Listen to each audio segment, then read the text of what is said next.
illallah.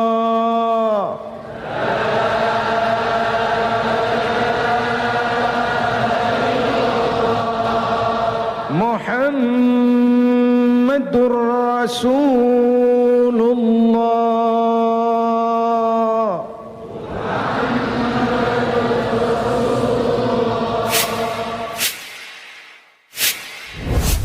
Assalamualaikum warahmatullahi wabarakatuh.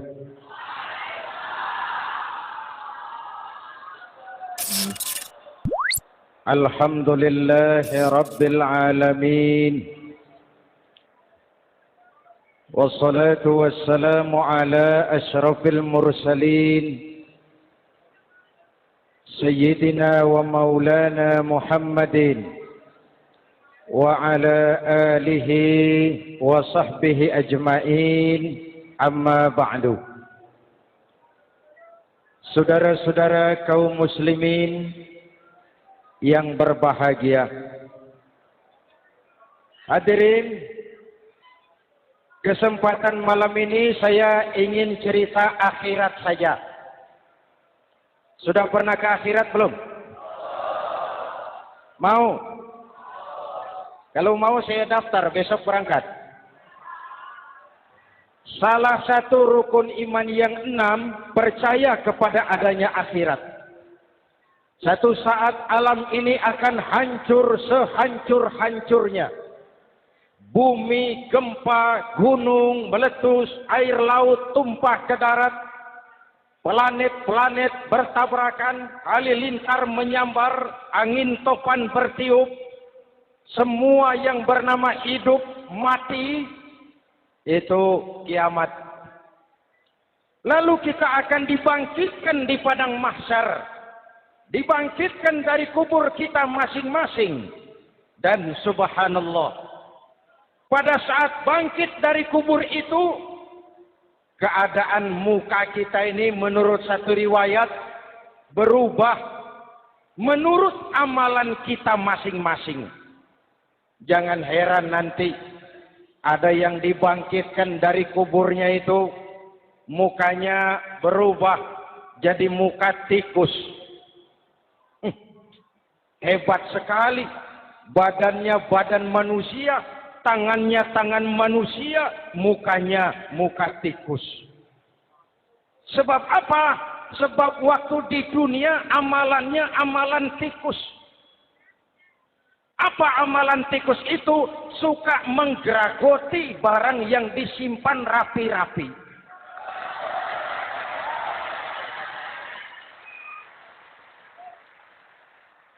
Itu nanti koruptor-koruptor yang menggeragoti uang rakyat. Itu nanti bangkit mukanya muka tikus. Saudara lihat, oh ini yang geragoti uang rakyat mukanya muka tikus. Ada lagi yang bangkit dari kubur, mukanya itu berubah jadi muka harimau. Kenapa? Waktu di dunia amalannya amalan harimau. Apa harimau itu? Mau menang sendiri. Keras kepala, kupeh. Di mana ada hutan, rajanya pasti harimau. Padahal hutan belum pernah bikin pemilihan umum. Betul? Tapi harimau tidak peduli. Ada pemilihan umum atau tidak, saya raja hutan. Setelah naik jadi raja di hutan, harimau bukan melindungi rakyatnya, malah makanin rakyatnya.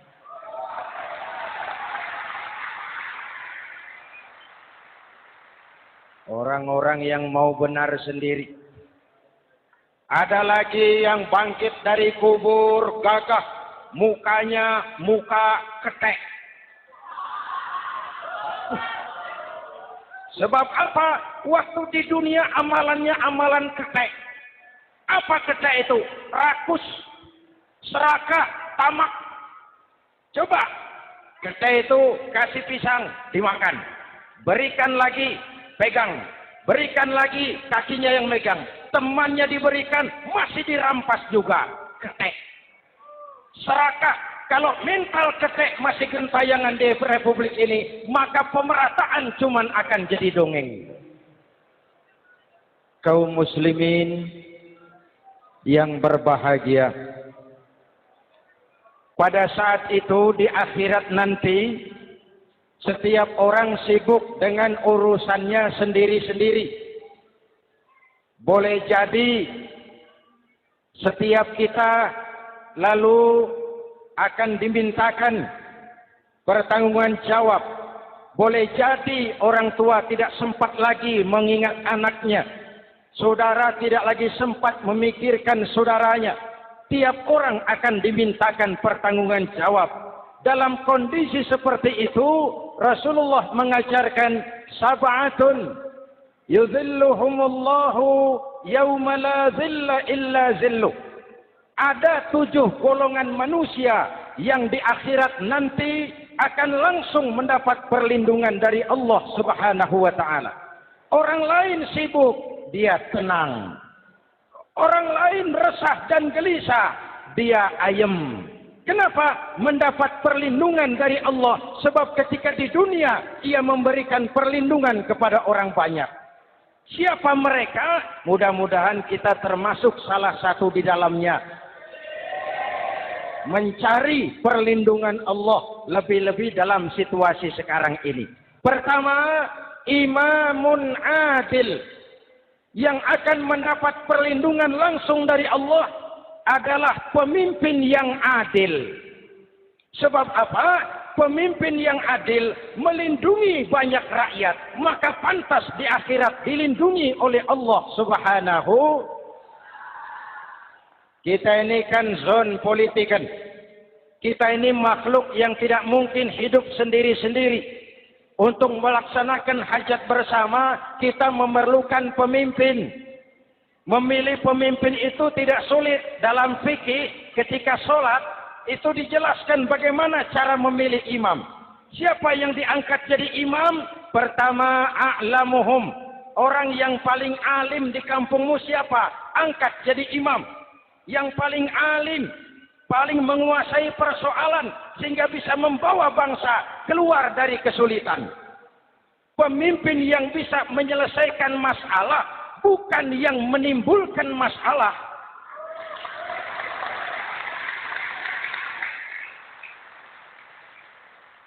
Apalagi kalau pemimpinnya jadi masalah.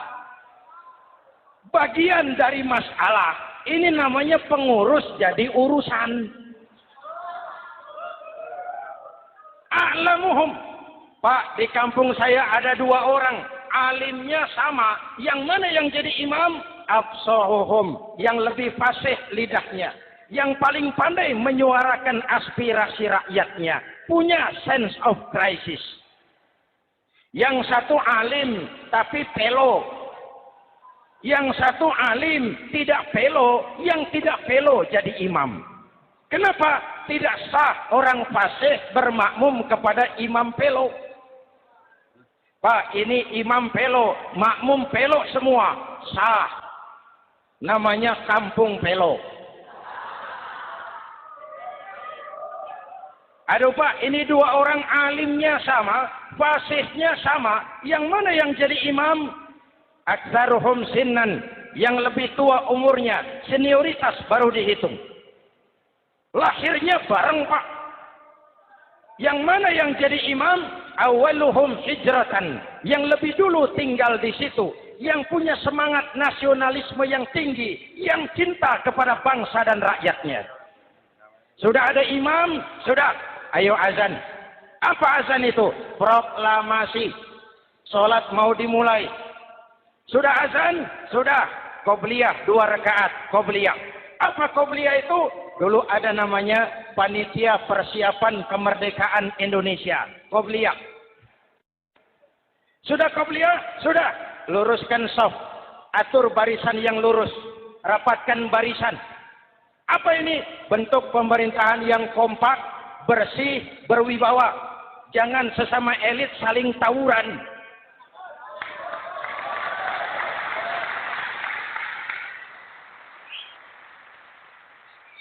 luruskan saf. Lalu saf yang terdepan hendaknya diisi orang yang sedikit alim. Tidak perlu alim betul, sedikit alim. Maksudnya apa? Kalau imam keliru dia bisa tegur. Kalau imam salah dia bisa tegur. Kalau imam batal dia bisa gantikan. Ini wakil-wakil makmum. DPR, DPRD. Wakil-wakil makmum. Sudah. Ayo imam, pimpin sholat. Sepakati dulu, kita mau sholat apa? Rakaatnya berapa? Surah yang mau dibaca apa? Pakai sujud tilawah apa tidak? Supaya makmum tidak kaget-kagetan. Rakyat harus dikasih tahu pemimpinnya mau kemana. Visinya apa? Supaya makmum ikutnya ikhlas. Jelas? Hadirin yang saya hormati. Kita memerlukan pemimpin yang adil. Yang menaungi rakyatnya. Sehingga dengan demikian nanti mereka akan dinaungi langsung oleh Allah Subhanahu. Mudah-mudahan Allah memberikan kepada kita rakyat dan bangsa Indonesia ini pemimpin yang adil. Saya yakin perjalanan waktu akan mengantarkan kita di mana orang-orang akan terbuka topengnya sehingga akan jelas mana pembela rakyat, mana penyengsara rakyat.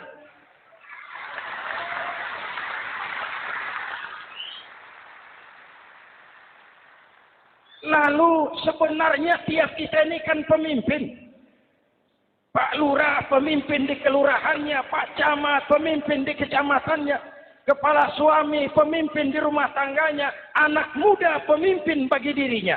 Dan setiap kita akan dimintakan pertanggungan jawab tentang apa yang kita pimpin. Marilah setiap kita berusaha menjadi pemimpin yang adil. Satu. Yang kedua, syab nasya'a fi ibadatillah, anak muda yang tekun beribadah kepada Allah. Amin. Remaja adalah masa depan kita semua. Akan bagaimana Republik Indonesia, bahkan akan bagaimana Islam di Republik Indonesia 20, 30, 40 tahun yang akan datang, anak-anak kita jawabannya. Jelas?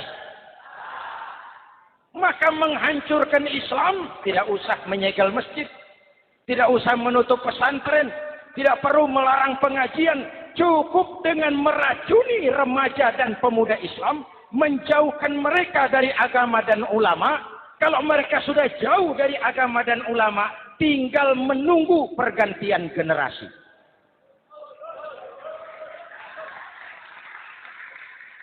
Maaf, kalau yang sudah 60 tahun ke atas, itu saya anggap angkatan selamat.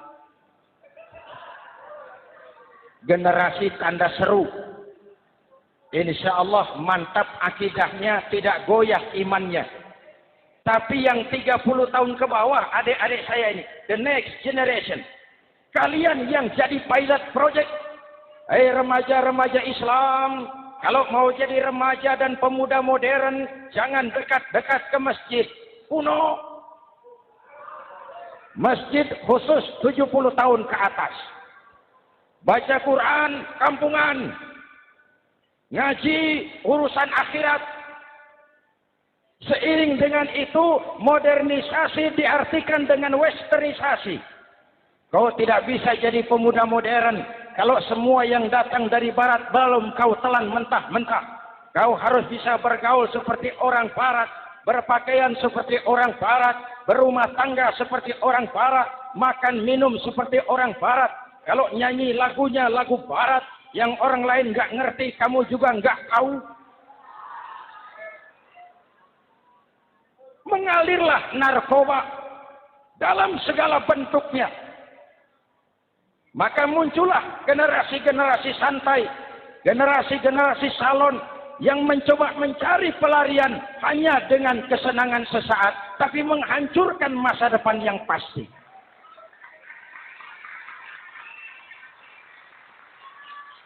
Maka mengalirlah free love, free sex, samenleving, hidup bersama di luar nikah alias kumpul. Ya sama saja, kumpul kebo, kumpul embe itu sama. Hadirin yang saya hormati, kalau sudah hancur tinggal menunggu pergantian generasi. Oleh karena itu, adik-adik saya, para remaja, para pemuda, kalian harapan kami semua. Di pundak kalian, kami pertaruhkan hari depan bangsa dan negara ini. Hidup cuma putaran menunggu giliran. Ada saat datang, ada waktu pergi, ada hari lahir, ada saat kembali, ada hari dilantik, ada saat untuk menyerahkan jabatan. Hidup cuma sekadar menunggu giliran. Karena itu kepada kalian saya ingatkan satu ucapan orang bijak. Hai anak muda, berpikirlah kau di waktu pagi. Bekerjalah di waktu siang, makanlah di waktu sore, dan tidurlah di waktu malam. Berpikir di waktu pagi, belajar mumpung masih muda. Bekerjalah di waktu siang, amalkan ilmu itu setelah dewasa. Makanlah di waktu sore, hari tua tinggal menikmati hasilnya. Tidurlah di waktu malam, matilah dengan tenang. Kalau pagi kau tidak berpikir, nanti siang kau tidak akan bisa bekerja. Kalau siang tidak kerja, nanti sore mau makan apa? Kalau sore tidak makan, alamat malam enggak bisa tidur.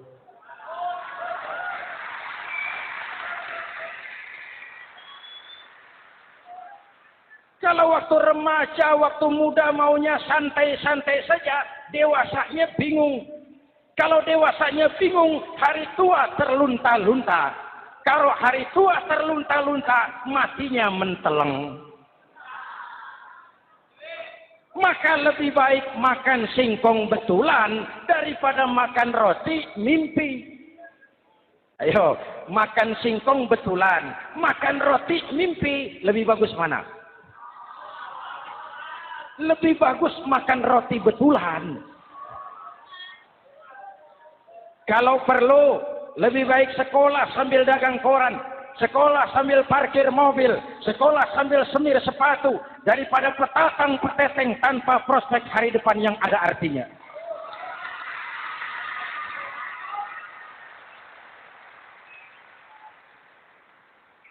Inilah golongan kedua yang nanti akan langsung mendapat perlindungan dari Allah. Anak muda yang tekun ibadah.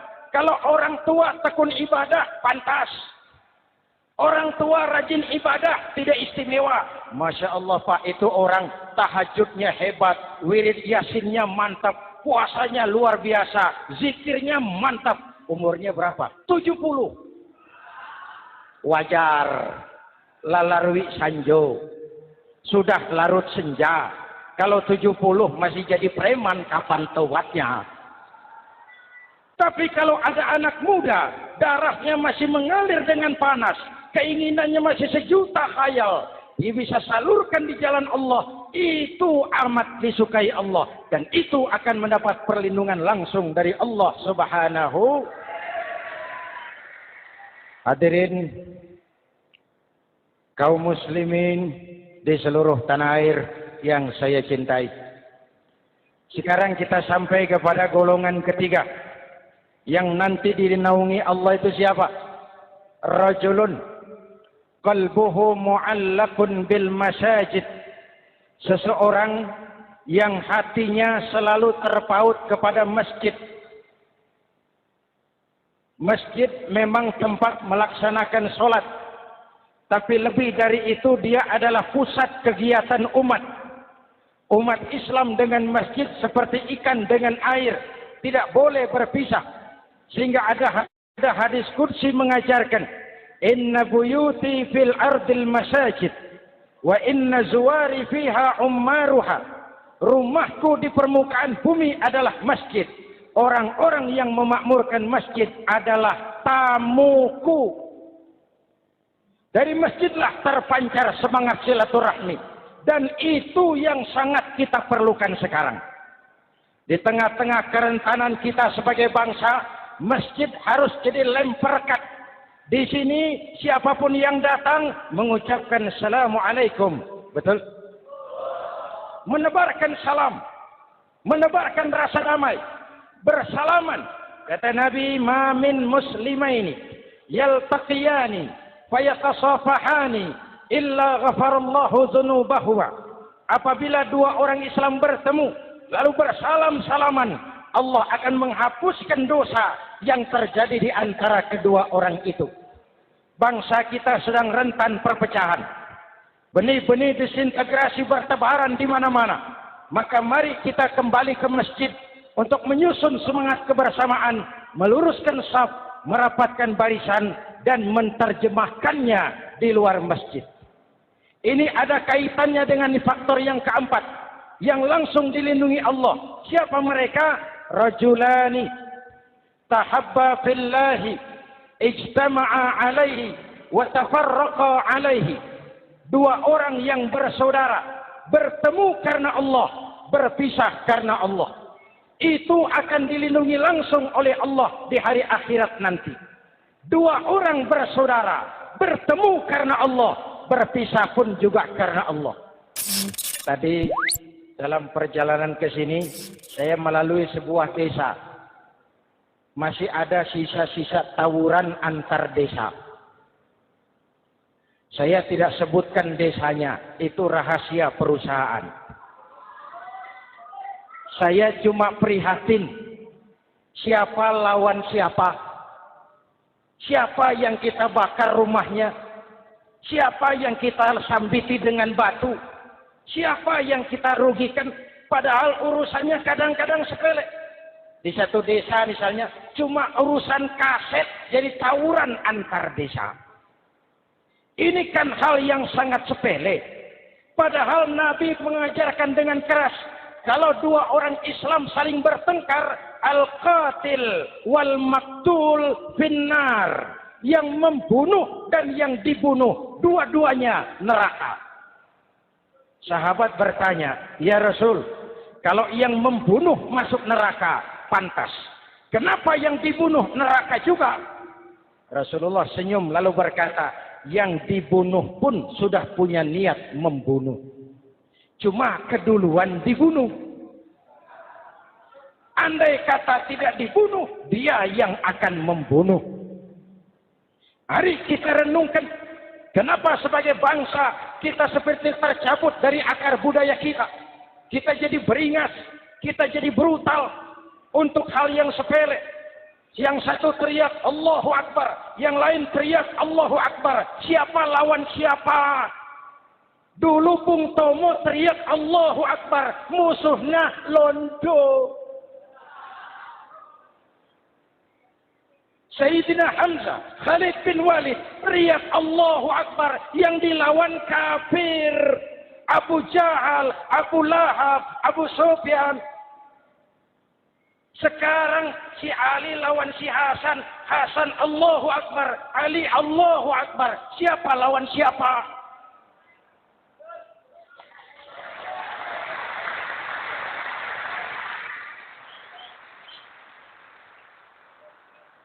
Kenapa kita jadi begitu mudah menggunakan nama Tuhan untuk melampiaskan ambisi pribadi? Kenapa Allahu Akbar yang begitu sakral kita lepas cuma untuk pelampiasan sebuah dendam? Dua orang yang bersaudara bertemu karena Allah, berpisah karena Allah. Itu ukurannya. Kau di jalan Allah, kau saudaraku. Keluar dari jalan Allah, selesai persaudaraan sampai di sini.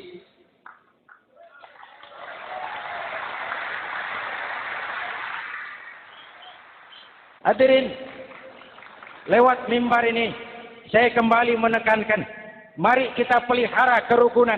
Pertama, rukun antar umat seagama. Sesama muslim harus bersatu. Yuk, kita rukun yuk. Kita kompak yuk.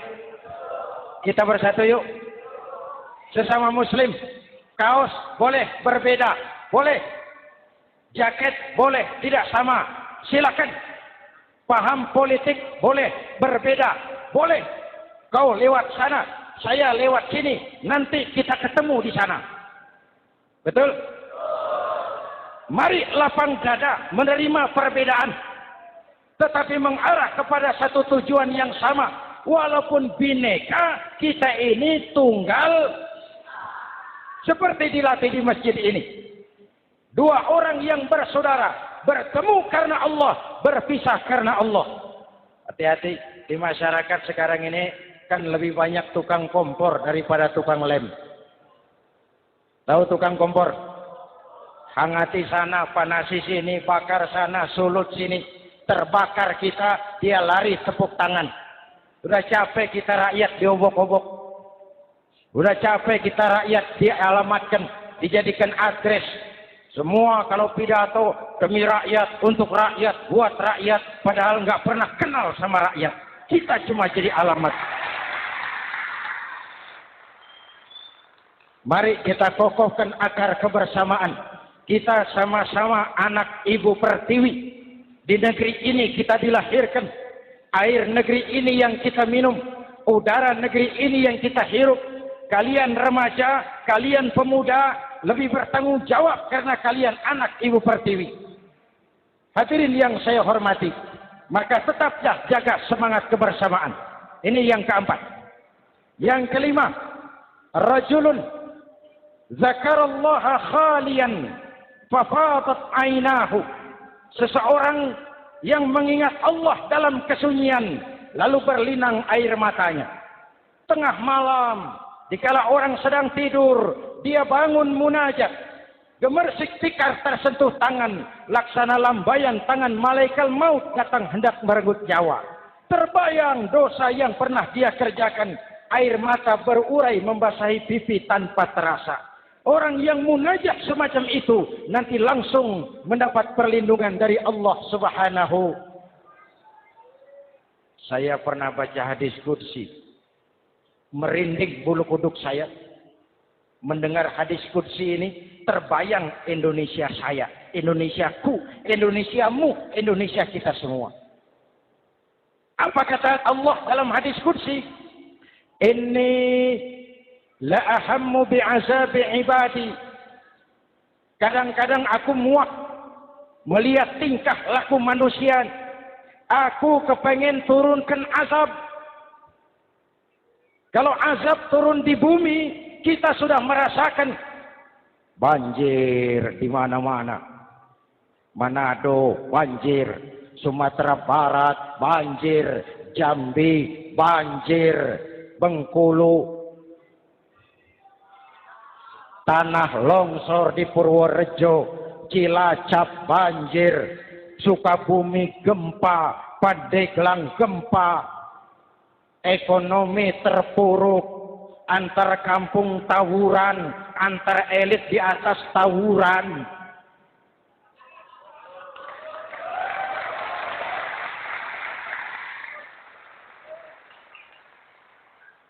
Hutang numpuk. 40% APBN kita ini sekarang cuma untuk bayar hutang. Itu pun dengan asumsi dolar 7.000, 9.000, artinya sekitar 50% APBN kita untuk bayar hutang. Untungnya sekarang ini yang agak menolong, harga minyak membaik di pasaran internasional. Hadirin yang saya hormati. Ini lagi ngomong apa saya sih?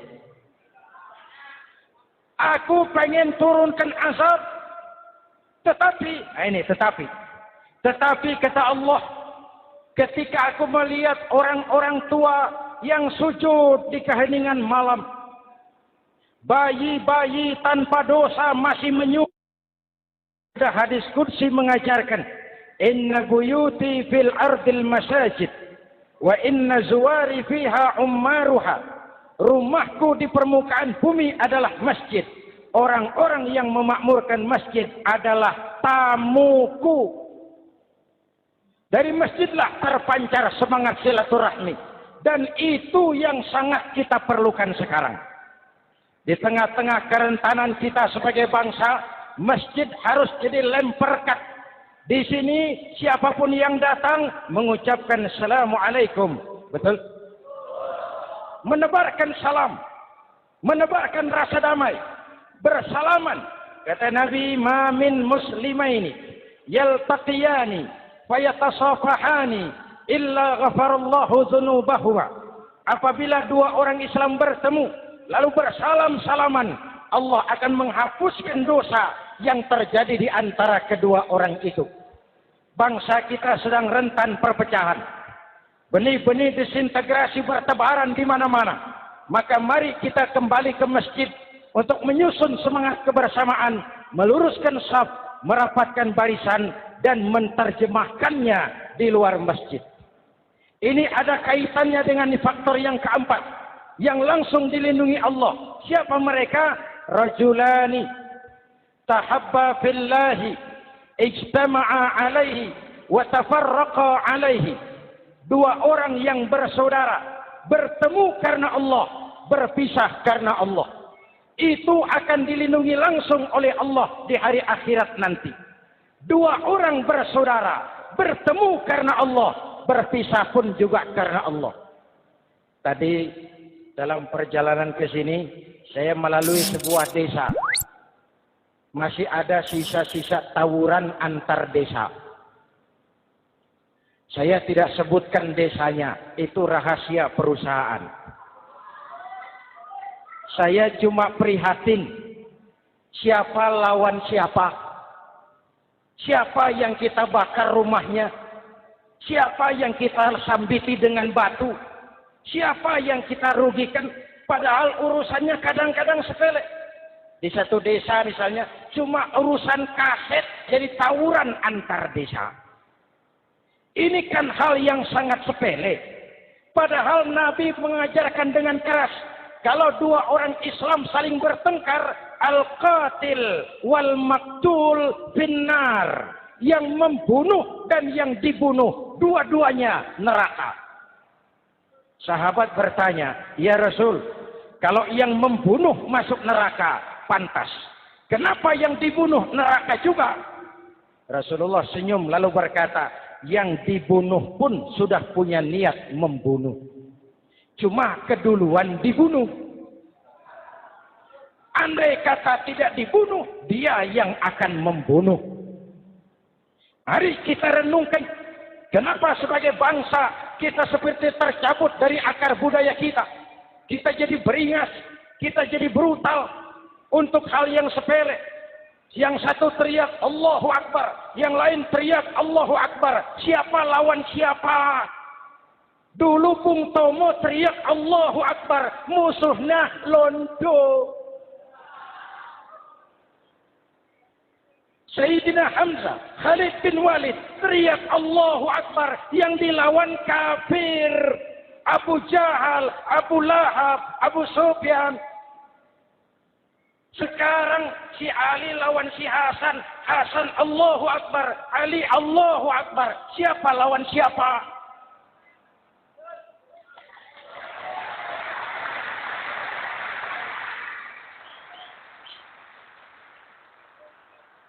Kenapa kita jadi begitu mudah menggunakan nama Tuhan untuk melampiaskan ambisi pribadi?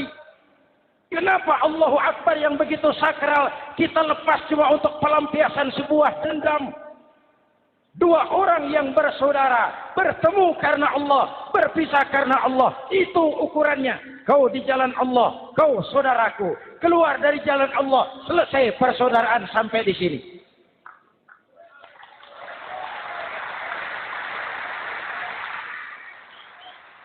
Hadirin, lewat mimbar ini saya kembali menekankan, mari kita pelihara kerukunan. Pertama, rukun antar umat seagama. Sesama muslim harus bersatu. Yuk, kita rukun yuk. Kita kompak yuk. Kita bersatu yuk. Sesama muslim, kaos boleh berbeda, boleh. Jaket boleh tidak sama, silakan. Paham politik boleh berbeda, boleh. Kau lewat sana, saya lewat sini, nanti kita ketemu di sana. Betul? Mari lapang dada menerima perbedaan, tetapi mengarah kepada satu tujuan yang sama. Walaupun bineka, kita ini tunggal. seperti dilatih di masjid ini. Dua orang yang bersaudara, bertemu karena Allah, berpisah karena Allah. Hati-hati, di masyarakat sekarang ini kan lebih banyak tukang kompor daripada tukang lem. Tahu tukang kompor? Hangati sana, panasi sini, bakar sana, sulut sini. Terbakar kita, dia lari tepuk tangan. Udah capek kita rakyat diobok-obok. Udah capek kita rakyat dialamatkan, dijadikan adres. Semua kalau pidato demi rakyat, untuk rakyat, buat rakyat, padahal nggak pernah kenal sama rakyat. Kita cuma jadi alamat. Mari kita kokohkan akar kebersamaan. Kita sama-sama anak Ibu Pertiwi. Di negeri ini kita dilahirkan. Air negeri ini yang kita minum. Udara negeri ini yang kita hirup. Kalian remaja, kalian pemuda, lebih bertanggung jawab karena kalian anak Ibu Pertiwi. Hadirin yang saya hormati, maka tetaplah jaga semangat kebersamaan. Ini yang keempat. Yang kelima, rajulun zakarallaha khalian fafadat ainahu. Seseorang yang mengingat Allah dalam kesunyian lalu berlinang air matanya. Tengah malam, dikala orang sedang tidur, dia bangun munajat. Gemersik tikar tersentuh tangan, laksana lambaian tangan malaikat maut datang hendak merenggut nyawa. Terbayang dosa yang pernah dia kerjakan, air mata berurai membasahi pipi tanpa terasa. Orang yang munajat semacam itu nanti langsung mendapat perlindungan dari Allah Subhanahu. Saya pernah baca hadis qudsi, merinding bulu kuduk saya. Mendengar hadis qudsi ini, terbayang Indonesia saya, Indonesiaku, Indonesiamu, Indonesia kita semua. Apa kata Allah dalam hadis qudsi? Inni la ahammu bi'azabi ibadi. Kadang-kadang aku muak melihat tingkah laku manusia. Aku kepengen turunkan azab. Kalau azab turun di bumi, kita sudah merasakan banjir di mana-mana. Manado banjir, Sumatera Barat banjir, Jambi banjir, Bengkulu, tanah longsor di Purworejo, Cilacap banjir, Sukabumi gempa, Pandeglang gempa, ekonomi terpuruk, antar kampung tawuran, antar elit di atas tawuran.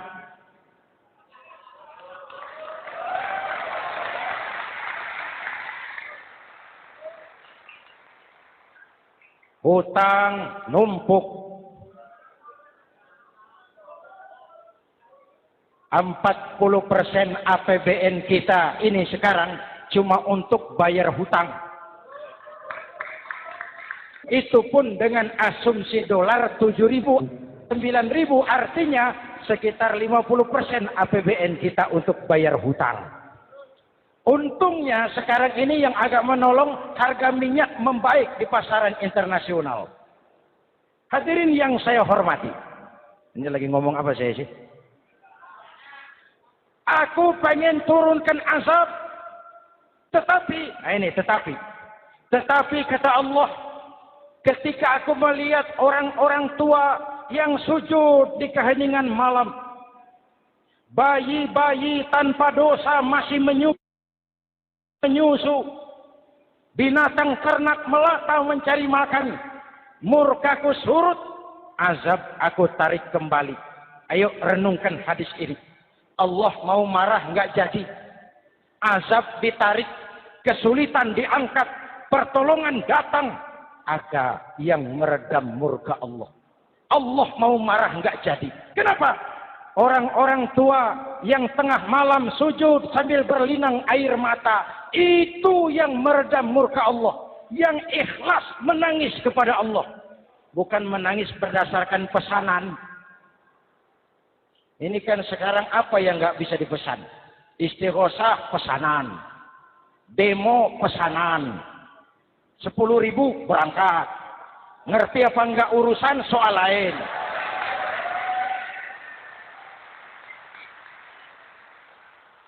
Jadi bukan demonstran, pekerja demo. Orang tua yang ikhlas, nangis kepada Allah di keheningan malam. Kita hutang jasa kepada orang-orang tua yang ikhlas seperti itu. Itu yang menjaga keselamatan bangsa. Allah mau murka enggak jadi. Sepanjang masih banyak orang-orang tua yang sujud di tengah malam. Amin. Yang kedua, bayi tanpa dosa masih menyusu. Tanpa dosa. Binatang melata mencari makan. Sekarang bagaimana kesulitan gak mau panjang. Mengamalkan hadisnya terbalik. Yang disuruh itu orang tua tengah malam sujud. Bayi tanpa dosa nyusu. Sekarang ini orang tua tengah malam nyusu. Bayi tanpa dosa dibuang ke tempat sampah. Akibat pergaulan bebas, bayi tanpa dosa dibuang ke tempat sampah. Orang tua tengah malam.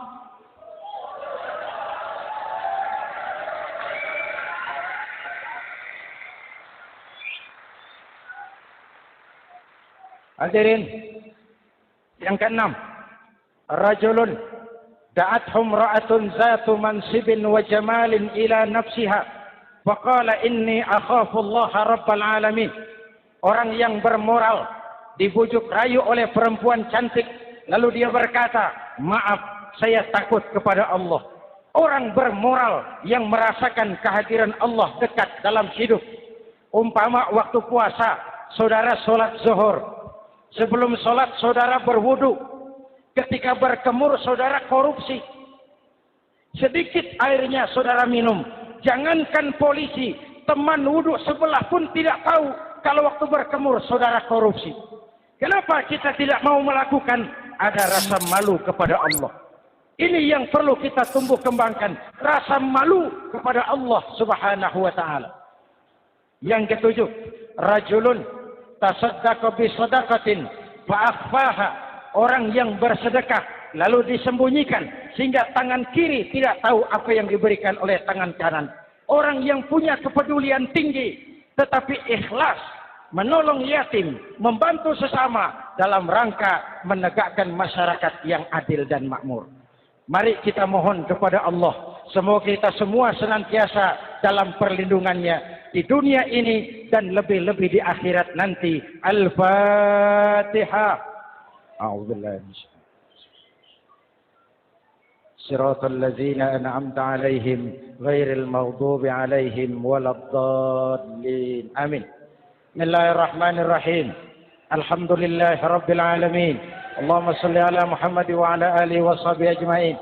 Rabbana taqabbal minna salatana wa siyamana wa qiyamana wa takhashu'ana wa ta'abbudana wa tammim taqsirana ya arhamar rahimin. اللهم اجعلنا من السعداء المقبولين ولا تجعلنا من الأشقياء المردودين. ربنا ظلمنا أنفسنا وإن لم تغفر لنا وترحمنا لنكونن من الخاسرين. أفضل ما قلته أنا والنبيون من قبلي لا إله إلا الله.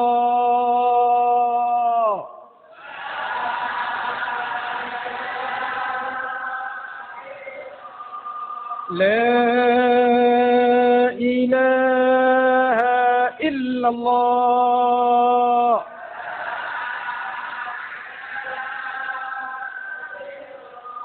Muhammadur Rasulullah.